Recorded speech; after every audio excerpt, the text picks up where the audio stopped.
दोस्तों, आज मैं एक कहानी सुनाने जा रही हूँ भरल अमावस्या और दो डाइन के। दो बहन थी, एक हिरिया और एक जिरिया। दोनों बहन का दो दो बहू थी।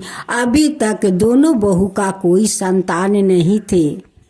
दोनों बुढ़िया एक गांव में जादू सीखने जाती। उस गांव में एक बहुत भयंकर जादूगर था। उसके पास जाकर वो लोग जादू सीखा करती। दोनों बुढ़िया अपना बहुओं से झूठ बोलकर जाती कि मैं उस गांव में जाती हूँ, कुछ काम है। यही बहाना वो लोग बनाकर चले जाते उस जादूगर के पास जादू सीखने के लिए। हिरिया का भी बड़ी बहू प्रेग्नेंट थी, जिरिया का भी बड़ी बहू प्रेग्नेंट थी। वो लोग सीखते सीखते पूरा 6 महीना हो चुका था।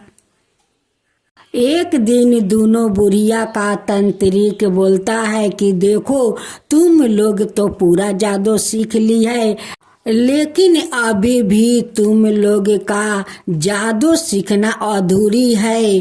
तुम लोग अगर किसी अपना को कोख लेकर उसको बच्चा मार कर तभी न तुम लोग जादू पूरा सीख सकती हो।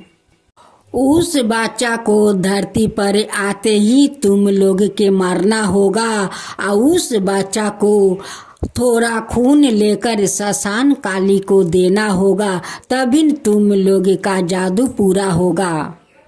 दोनों बुढ़िया जादू सीखने के पागलपन में अपने ही बहू को होते ही संतान को मार देती है।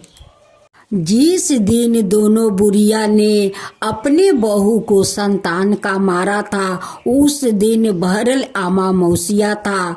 उस दिन वो दोनों बच्चा को जाकर वो शमशान में दफना देते हैं। रात को दोनों बुढ़िया जाती है, बच्चा को उस माटी के अंदर से निकाल कर उसे गला काटती है, गला से खून निकाल कर उस शमशान काली को देती है।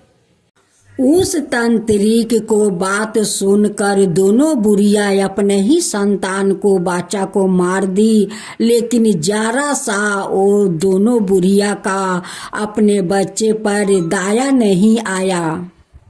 दोनों बुढ़िया तो अपने ही जादू में पागल हो गई थी, उसलिए तो अपना संतान को मारने में जरा सा संकोच नहीं की।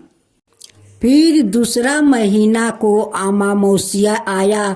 फिर दोनों बूढ़ी मिलकर एक उसी गांव को बच्चा को मार देती है। वो लोग जाकर शमशान में दफना देते हैं। फिर बुढ़िया उस रात को दोनों जाती है, उस बच्चा को उखाड़ कर गला काट कर खून निकाल कर उस काली को देती है। उस समय काली आपा रूप प्रकट होती है और कहती है कि हिरिया जिरिया, हर अमावस्या को मुझे रक्त चाहिए, तुम लोग के देना होगा। तुम दोनों अगर मुझे ऐसा ही रक्त देते रहोगी तो तुम लोग का जादू अमर रहेगा। अगर तुम दोनों ने ही मुझे रक्त दिया तो उस दिन तुम दोनों को जादू चकनाचूर हो जाएगा। उस दिन तुम दोनों दुनिया से उठ जाओगी। दोनों बुढ़िया मिलकर हर महीना का भरल अमावस्या में एक बच्चा को मारती। वो लोग जब ले जाकर शमशान दफना देते, वो लोग दोनों बूढ़ी जाकर उस बच्चा को उखाड़ लेती, गला काट कर खून ले जाकर उस शमशान काली को दे देती। शमशान का वहाँ एक छोटा सा पोखर था कि जहाँ पर लोग ले जाकर मरे हुए बच्चा को गाड़ देते थे। जब कुंवार महीना आता है या उसमें दशहरा पड़ जाता है तो डाइन लोग क्या करती है कि उस शमशान में जाती है भरल अमावस्या को और उस मरे हुए बच्चा को उखाड़ कर जिंदा करती है और सूप में लेकर उस बच्चा को खिलाती है। उस समय तो वो डाइन लोग के सारो जादू उसी कपड़ा में होते हैं। और जब वो 12 बजे रात को जाती है, मरे हुए बच्चा को उखाड़ को खिलाती है, उस समय जादू वो लोग का कपड़ा में रहता है। वहाँ पर अपना पूरा कपड़ा खोल कर रख देती है और नंगे होकर उस मरे हुए बच्चा को खिलाती है। अगर उस कपड़ा को उनसे ज़्यादा जादूगर अगर मिल गया और उस कपड़ा को उठाकर लेकर भाग गया तो डाइन लोग अपने आप मर जाती है, क्योंकि उसी कपड़ा में तो वो लोग का सारो जादू रहता है। और उसी जादू को कोई लेकर वहाँ से चले जाए तो वो लोग अपने आप मर जाती है। लोग कहते हैं ना कि जब घारा का पानी ऊपर आ जाता है तो उनकी अपने आप अंत पूरा हो जाता है। जब कुंवार महीना आता, दशहरा पड़ जाता, तो हम लोग के माँ नहीं हम लोग का केस खुला रखने देती और लहसुन गांथ कर सूते में गले में पहना देती। हम लोग लहसुन नहीं पहनना चाहते थे, हम लोग तूर तार कर फेंक देते। तो दादा हम लोग को बुलाकर बैठाते सभी भाई बहन को, यही भयंकर कथा 2 डाइन को सुनाते। एक दिन की बात है, एक गांव में भोज था और उसी दिन भोज पड़ा था। उस दिन भरल अमावस्या का दिन था। जिस आदमी भोज रखा था उस आदमी ने 4-5 गांव में इनवाइट किया था भोज खाने जाने के लिए। उस दिन उस गांव से 5 ओझा जाने वाला था भोज में। वो दोनों डाइन से बहुत वो दोनों शक्तिशाली था ओझा। उस गांव में तो गांव के बहुत सारे लोग भोज खाने गए हुए थे और वो 5 ओझा भी गए हुए थे। आने में वो लोग का तो बहुत देर हो गया। आते आते जब तक उस शमशान के पास आते तब 12 बज गया था। उस समय एक ओझा उसमें क्या देख लेता है और देख कर सभी ओझा को कहने लगे कि भाई इस गाछ के पीछे हम लोग छुप जाते हैं। और देखो उस पोखरी में देखो दोनों डाइन क्या कर रही है। अगर इस दोनों बच्चा को बचाना हो तो हम लोग का छुप कर जाना होगा और उनकी कपड़ा उठाकर लेकर भागना होगा, क्योंकि ओझा लोग जानते थे कि उस कपड़ा उठा लेने से तो वो दोनों डाइन नहीं बचेगी, वो तो मर जाएगी छटपटा कर।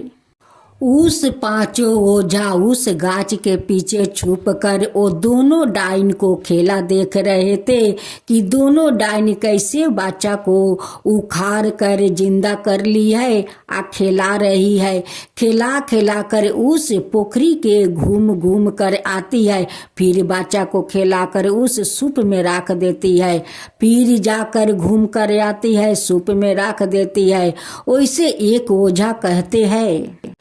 तबिन एक ओझा कहता है कि देखो जब दोनों डाइन बच्चा को खिलाकर उस सूप में रख देगी और उस माथा जाएगी, वैसे हम लोग का दोनों बच्चा और कपड़ा उठाकर भागना है। लेकिन वो लोग कहेगी कि फिर ताको और लो, फिर ताको और लो, कोई भी पीछे मुड़ कर मत देखना। जैसे डाइन दोनों उस माथाए जाती है पोखर के, वैसे दोनों ओझा जाकर बच्चा और कपड़ा लेकर भागते हैं वहाँ से। अब डाइन आकर कहती है कि फिर और ले, फिर देख और ले, फिर देख और ले। लेकिन ओझा लोग पीछे ताकते तो वो लोग तो जादू टान लेती, उसलिए वो लोग नहीं देखे, कपड़ा और बच्चा लेकर चले गए। मरे हुए आदमी तो कभी जीवित नहीं होते हैं, लेकिन उस दोनों डाइन को मारने के लिए वो ओझा लोग एक काम किया। वो बच्चा और कपड़ा लेकर भाग गया। कपड़ा में तो आग लगा दिया, कपड़ा को जला दिया, लेकिन दोनों डाइन वहीं पर छटपटा कर शमशान में मर गई। डाइन और बच्चा को उसी कपड़ा में तो परान था। फिर ओझा लोग दोनों बच्चा को ले जाकर उस शमशान में जाकर दफना दिया। तभी काली वहाँ प्रकट होती है और कहती है कि दोनों डाइन का तो घारा भर चुका था, उसलिए ये आज वो लोग का अंतिम दिन था, आज मरना था वो लोग का। उस काली कहती है कि ये दोनों डाइन तो एक एक भरे अमावस्या में बच्चा को मार कर और उसे हमें रक्त देती थी। ओझा लोग कहने लगे कि हे शमशान काली, हे बलि काली, आज से मैं आपको हम लोग बलि देंगे, आपको पूजा करेंगे, लेकिन आप इस गांव को शांत रखिए, रक्षा कीजिए, हम लोग आपको बलि देंगे। तब माँ काली कहती है कि ठीक है बच्चों, जाओ, आज से कोई माँ अपना संतान के लिए नहीं रोवेगी, नहीं तड़पेगी, मैं जरूर रक्षा करूँगी, तुम लोग मुझे पूजा करो। तब से उस गांव के सारे लोग मिलकर उस शमशान काली को धामधूम से पूजा करने लगे, पाठा बलि देने लगे। माँ बहुत प्रसन्न होकर उन लोग का रक्षा करने लगी। सब देश में डाइन रहती है, सब देश में डाइनपन सीखती है।